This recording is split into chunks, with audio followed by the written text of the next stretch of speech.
さんこんにちは、角鹿のりこうです。本日は久しぶりに初心者向け生け花の基本となる考え方やポイントをお伝えしていければと思います。それでは早速いけていきましょう。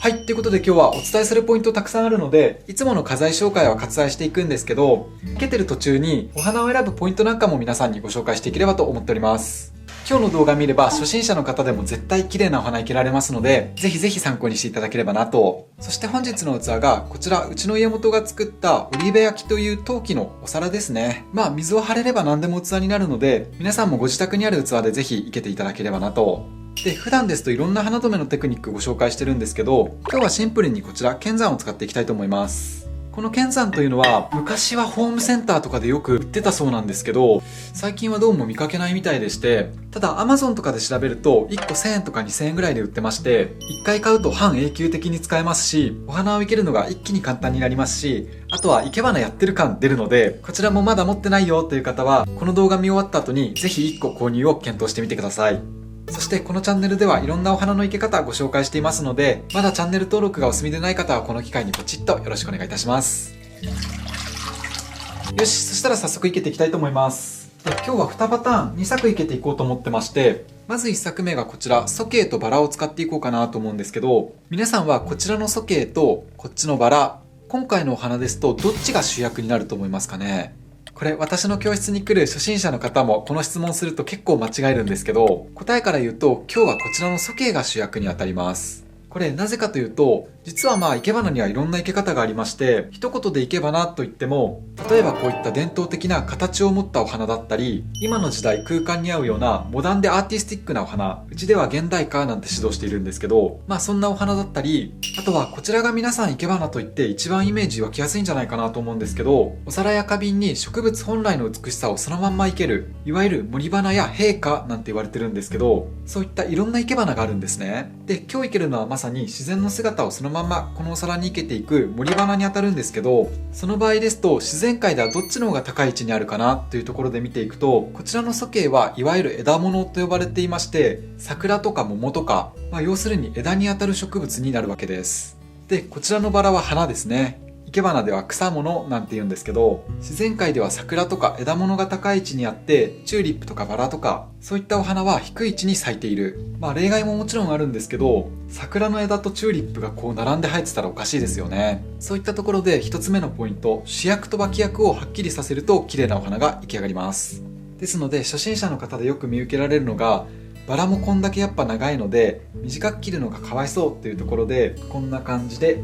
それぞれを高く生きてしまうとどっちが主役かなっていうのが曖昧になってしまうので、今お伝えしたように主役枝物を決めたら、なるべくこの草物お花というのは低い位置にこう抑えてあげることで、主役のこの枝物伸びやかさがスッと出てきます。ということでまずはこの主役のソケイを最初に生けていこうかなと。で、ここでも生け花でとっても大切なポイントがあるんですけど、それがそれぞれの植物の表情をしっかりと見て生けるというところですね。特にこのソケイ分かりやすいんですけど、皆さんもこっちが表で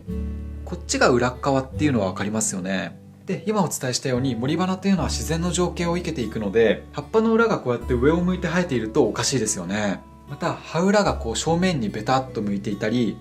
逆に葉っぱの表が正面にペタっと向いていたりっていうのもおかしいと。太陽が上にあって葉っぱの表というのはそれに向かって上を向くと。ということでこういう表情でいけるとより自然に生けられます。で、さらにご紹介しておくと、自然界でまっすぐピーンと伸びた枝っていうのはなかなかないですよね。どこか曲がっていたり、風に揺られて少し表情が出てたりというところで、まっすぐピーンと生けるのではなくて、これも少し傾けることで風情味わいが出てきます。そういったところでまずは1本目を生けていく。1本目はスッと伸びやかに傾けることで味わいを出していくと。で、剣山を使うにもちょっとしたポイントやコツがあるんですけど、それは過去に確か 2,3 回ご紹介しているので、一番直近の動画ですとこちら手間おじに教えたものが2人であーだこーだ話しながらやっているので、見てても面白いんじゃないかなと。で、このまんまですと1本が器からひょろひょろっと立っていてちょっと間が抜けちゃってるので、2本目は1本目をフォローするような感じでつかず離れずの位置で生けてあげるとバランスが良くなります。で、ここでも2つポイントがありまして、まず1つは花材同士の高さに変化を出す。これ同じ高さに並んでしまうと、フラワーアレンジメントとかだと綺麗にピタッと揃える見せ方とかってあるんですけど、生け花ではやはり自然っぽさというのが損なわれてしまうので、それぞれに変化があった方がより自然っぽく生けられます。で、もう1点が足元を揃える。これ実際に見ていただきたいんですけど、結構初心者の方でもやりがちなミスというか、これ意識するだけで一気に綺麗に切れるんですよね。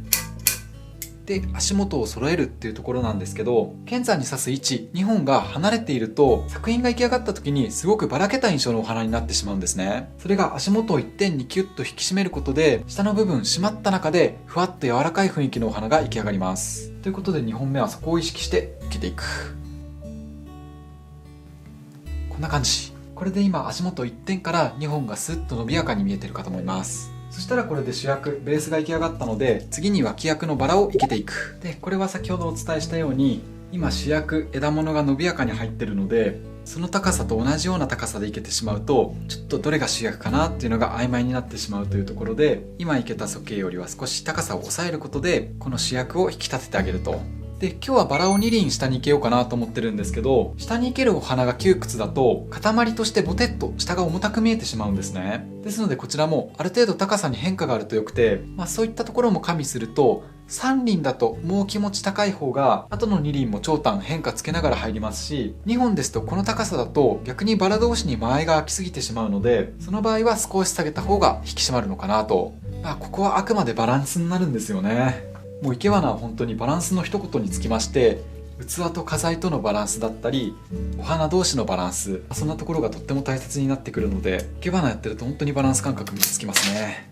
で、ここでも一つポイントですね。もう今日はいろんなことを教えちゃう。全部普段から教室の生徒に教えてることなんですけど、今生けた鼠径もそうですし、こちらのバラもそうなんですけど、この足元に葉っぱがたくさんついていると、初めの方は良くてもですね、どんどんお花が入ってくると、下のこの辺りがすごいもうモサモサしてくるんですね。で、これも先ほどお伝えした下がボテッと重たくなってしまう原因になってしまうので、これはもう事前に水面付近の葉っぱというのは落としてしまう。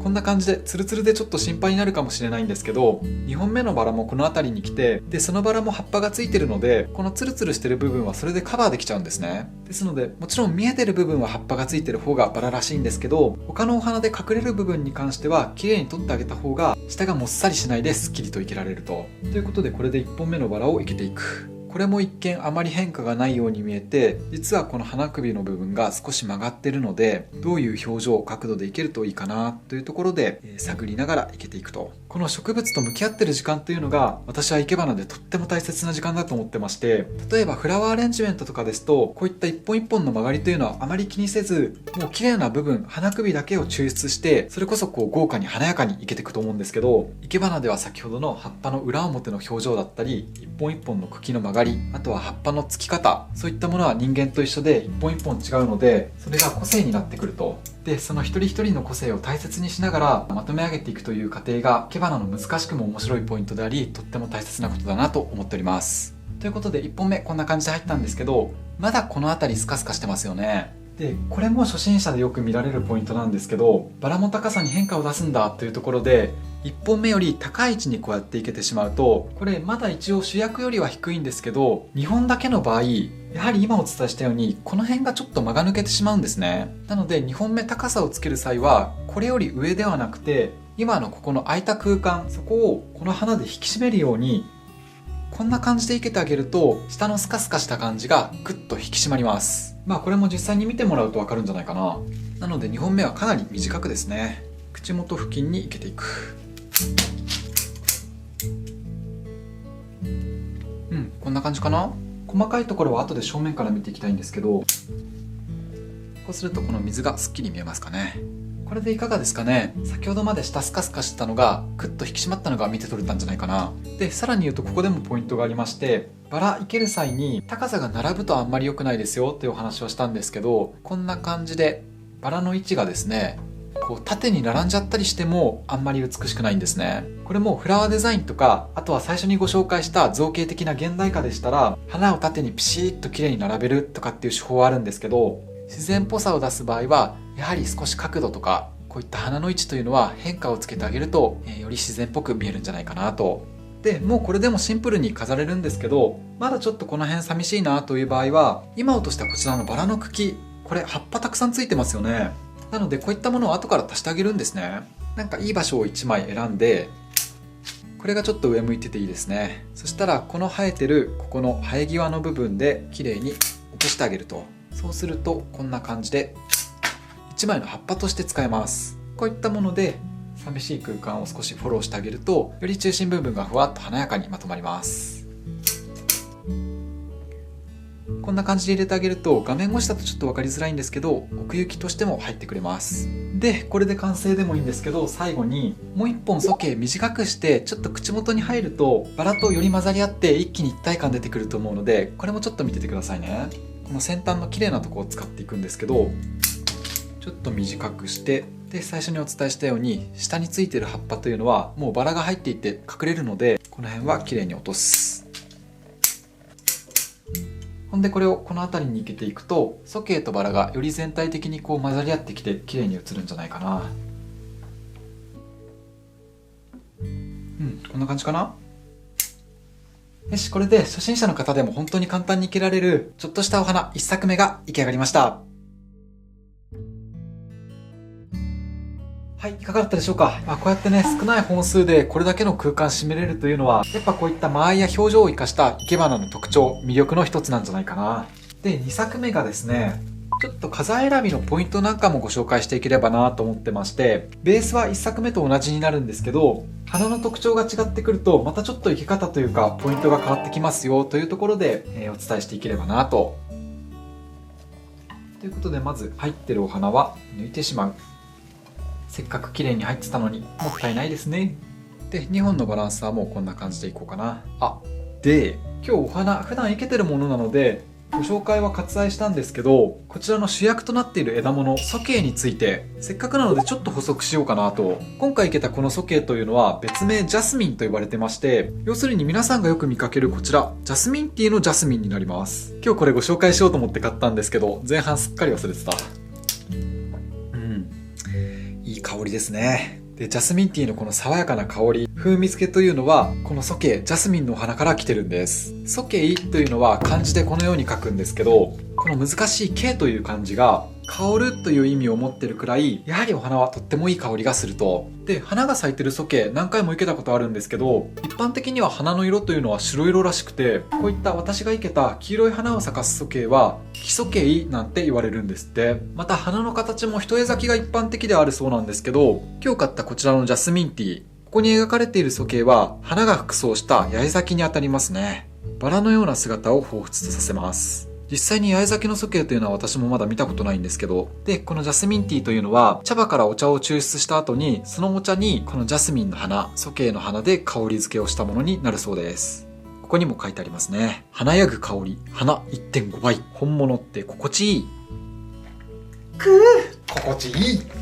はい。ということで、ちょっと余談に逸れてしまったんですけど、今日ちょっと動画時間長くなりそうなので、2作目はパパッといけていければなと。で、1作目、バラをいけたんですけど、2作目はこちら、ガーベラをいけていこうかな。綺麗な色のガーベラですね。この色私大好きだな。先ほどいけたバラはこういった立派な葉っぱがたくさんついてるんですけど、2作目いけるガーベラは葉っぱがついていない。というところで、これをいけたらどうなるかっていうのをまずは見ていただこうかなと。フィルムを取って、で、2作目は3輪使っていこうかなと。これも最初にお伝えしたように主役を引き立てつつ、あとは3輪が塊にならないようにしっかり長短や空間、そういったものを取りながら表情を見つついけていく。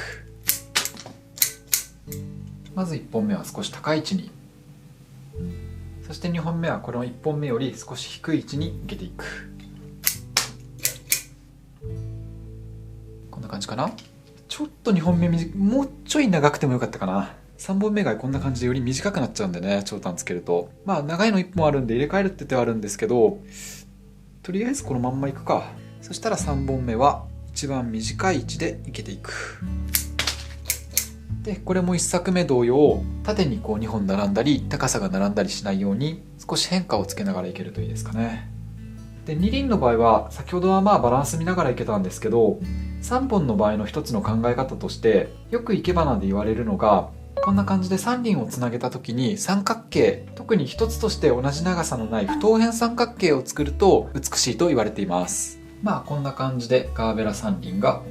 出来上がったと。で、このお花先ほどと比べていかがですかね。さっきはバラの葉っぱがあったので中心部分、この透けてる部分がカバーできたんですけど、葉っぱのないお花を選ぶと中心がかなりスカスカしてきてしまう、そういったことが起こるんですね。先ほど見てもらったように葉っぱがついてるお花でしたら後から落とした葉っぱというのをこうやって足すこともできたんですけど、ガーベラだとそれもできないと。カーネーションとかも葉っぱちょっと小さいですかね。じゃあそういったお花をきれいに生けるにはというところで、この空いてる隙間をフォローしてくれる、そんなお花を選ぶのが一つの手かと思います。で、今日生けるのがこちらヒペリカム。可愛らしいキャンディーのような実をつける花材なんですけど、1本からこうやって今3本に枝分かれしてるので、この3本をまずはばらして、で空いた隙間にフォローするように生けていきたいと思います。まずはこの突き枝で落としてしまう。で、今横に張ってる枝を切ったんですけど、メインの茎からこうやって見ていくと、これが一番まっすぐですかね、このメインの茎に対して。で、これが横にクッとまた枝分かれしてるので、この枝分かれしてる部分で落とすと。あ、なんで今切ってないのに。あ、切っちゃったんだ。そうするとですね、今言いたかったのは、やっちった突き枝をこんな感じで落とすと短くなるんですけど、メインの茎の部分でこう残してあげると1本長い状態で使えるんですね。なので全部短くしてしまうと下にボテボテっとなっちゃうんですけど、これも長短しっかりつけるように高い位置にもあって低い位置にもあるっていう感じでいけるとバランスいいんですけども、やっちゃった。これはちょっと今日皆さんにお伝えするというところで即席でフォローしちゃいますね。まずもうここ折れちゃったのは落としてしまって、ショックで、教室にこれ竹串があるのでこれを茎に刺して、ちょっと今だけこんな感じでかさ増しして生けていきますね。これもちろん水浸からないから終わったらまた生け直すので、猿も木から落ちるんですわ。そしたら1本目は高い位置、この辺透けてるのでそれをフォローするようにこのヒペリカムを生けていく。こんな感じかな。お互いの空間間合いはしっかりと取りながら生けていきます。で、残り2本も同様に今高い位置に入ったので少し高さに変化をつけながら寂しい空間にパラパラっと生けていく。ちょっとショックすぎて無言になっちゃうな。でこれなかなか刺さらない場合、剣山の針と針の隙間よりこういった茎の細いものはこれも一つテクニックとして、ちょうどガーベラの茎がそれに当たるんですけど、植物の茎ってですね、こんな感じで中が柔らかかったり空洞のものがあったりするんですね。で、そういったものにこうやって細い茎を刺してあげる。そうするとこうやって太い茎として生けれるので、剣山で生ける際はこれ楽ですね、とっても。こんな感じかな。これでいかがでしょうか。さっきまでスカスカしてた空間がしっかりと引き締まったんじゃないかな。で、最後にこれどちらでもいいんですけど、先ほど同様これもちょっと混ぜ込んでいこうかな。なくてもすっきりするとは思うんですけど、こんな感じで葉っぱのついてない花材の場合は細かいお花というのを少し混ぜ込んであげると一気に華やかになるのと、あとは空間がフォローできるというところで、さっき生けたバラもですね、先ほどは葉っぱでフォローしたんですけど、葉っぱを少し落として整理することで空間を作ってあげて、その空間にこのヒペリカムを入れると、それもさっきは2種類でシンプルにスッキリといけたんですけど、より華やかなお花になりますね。そうやって空間を作ってあげて違う種類の花を足すことでどんどん一つの作品が華やかになってくると。もちろん花材の量多くなればそれだけ華やかになるんですけど、値段もしてくるのでよろしければ参考程度に。で、あとさっきあえて言わなかったんですけど、今剣山お皿の真ん中にありますよね。で、これを広いお皿の場合ぐーっと片方に寄せて、で水をしっかり見せてあげると爽やかに映りますし、あとはこういった砂利なんかをお皿に敷いてあげると一気にまた雰囲気が出るので、よければ参考にしてみてください。ということで、これで2作目のシンプルなお花が出来上がりました。はい、いかがだったでしょうか。本日の動画が面白かった、ためになったという方はチャンネル登録や高評価をポチッとよろしくお願いいたします。それでは本日も最後までご視聴いただきありがとうございました。